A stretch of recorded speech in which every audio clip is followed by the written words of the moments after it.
Just some presentation basics here. You have to be enthusiastic. You have to be enthusiastic, and it has to be genuine. I'm not saying fake enthusiastic. You have to be genuinely excited about what you're about to do for the customer. So you start the conversation off with, after you qualify the lead, hey, Mr. and Mrs. Customer, again, thank you so much for the opportunity. I've got amazing news for you, okay? Or if you let them off the phone and call them back, hey, Mr. and Mrs. Customer, I've got some amazing news for you today. So you start the conversation off with enthusiasm. You are talking about insurance. Insurance is boring. Most people want to they just want to scratch their face. They want to peel their face off. Like insurance, we're talking auto and home insurance. No one likes to talk about that. So you have to make it exciting. You have to make it interesting. If you don't, the customer is not going to listen to you. The prospect's not going to listen to you. And the likelihood of you closing that sale is very unlikely. So start with enthusiasm. Enthusiasm sells. And then you lead into disturbing complacency is what I like to teach and call it.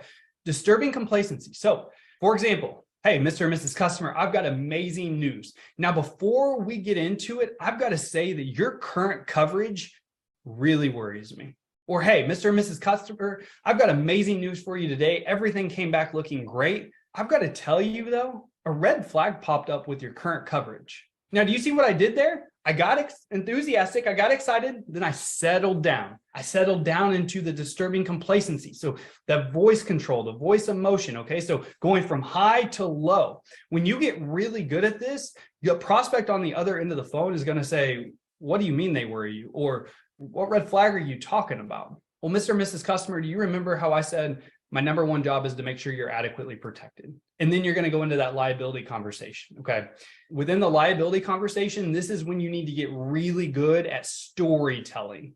What story can you tell? What 30-second to 1.5 minute story can you tell that you put the customer into the conversation around, these are your current coverages, and in the event of an accident, this is how they would pay out, and this is what you would be liable for, versus what I'm proposing is this. And you replay the story. So this is when I want to get into the first multi-line sales conversation. So let's pretend like you want to help someone out with life insurance and you're quoting $250, $500, $100 on an auto policy or an umbrella, whatever you want to do. For examples, I'm going to do $250, $500, $100 just to make it easy. When you get done with the liability conversation, you go straight into, now, Mr. and Mrs. Customer, just like we just talked about, you'd be protected up to $250,000. Now, what that means is, okay, you already know what it means, protects you from lawsuits, but let's pretend like the individual you hit passed away and didn't go home to their family. Their family would receive a check for $250,000. Now, Mr. and Mrs. Customer, I want to make sure that in the event of an accident and you pass away, or really regardless of an accident, if you pass away and don't come home to your family, that your family also receives a tax-free check for $250,000. And so included in the quote today is going to be a $250,000 life insurance policy, so that regardless of what happens, your family also gets a check for $250,000. Does that make sense, Mr. and Mrs. Customer? Bam, you just multi-line that customer, really easy. And then you would go straight from the transition of life insurance back into the auto policy. So great, Mr. and Mrs. Customer, uninsured motorist, underinsured motorist. You go through all the boring stuff, but you have to educate the customer on what you're doing for them. Now, at the very end of the auto conversation, you also want to include a fire policy. Okay. So always quote auto fire. That's a minimum. Auto fire, maybe auto life. If you're in an area that can't write fire, you're not competitive with fire, but always quote multiple products in the conversation. So bam, you get through the auto, you presented life. Now let's get into the fire product. Or let's pretend like you haven't quoted life yet and you go into a homeowner's product. Now, one thing is no price has been brought up. I haven't said how much the auto is going to be.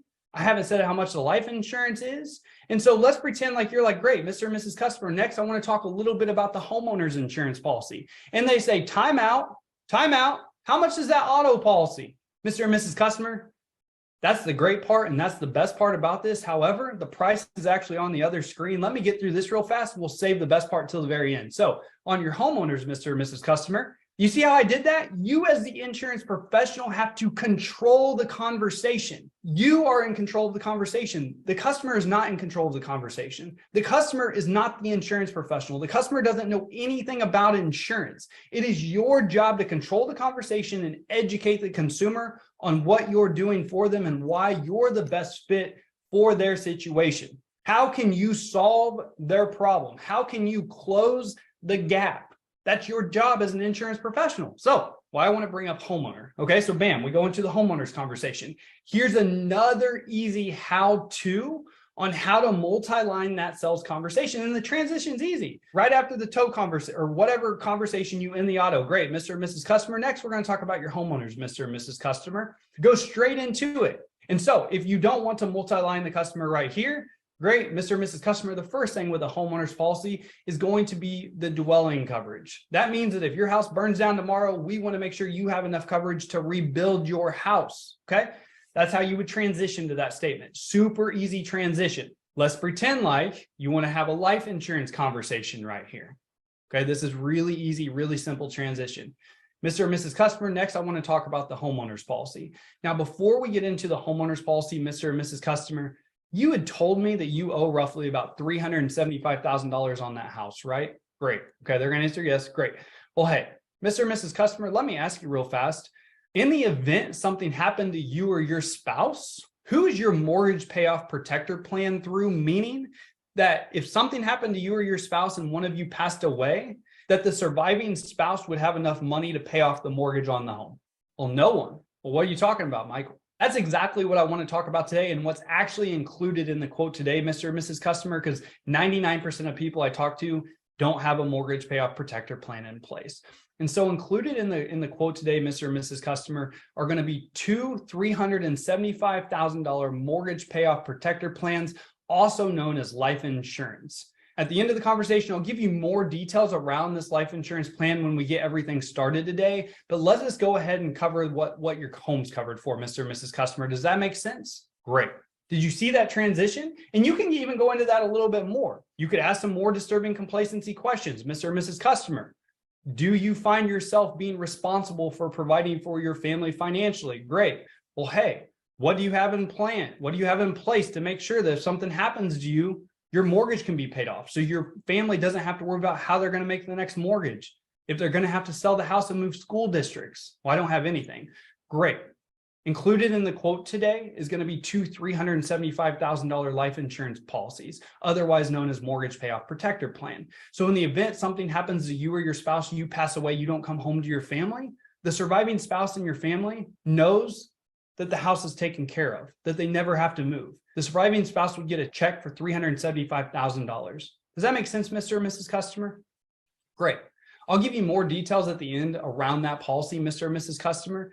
But let's go ahead and get on to the homeowner's policy. You see how easy that was? You see that transition statement from auto to home, back into life. Now we're going back into the homeowner's product. Super, super simple. Okay. So the homeowners, same thing. You go all the way through. Now, no price has been brought up yet. We need to go into value. Okay. And I know this class is more about multi-lining, and I wanted to give you those how-tos.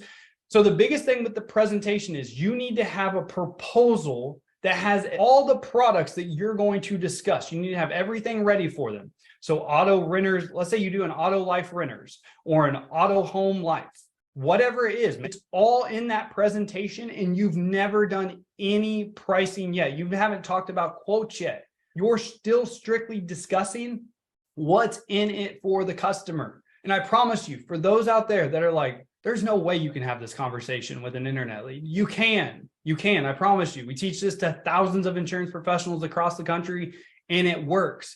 You just have to be a professional. You have to control the conversation.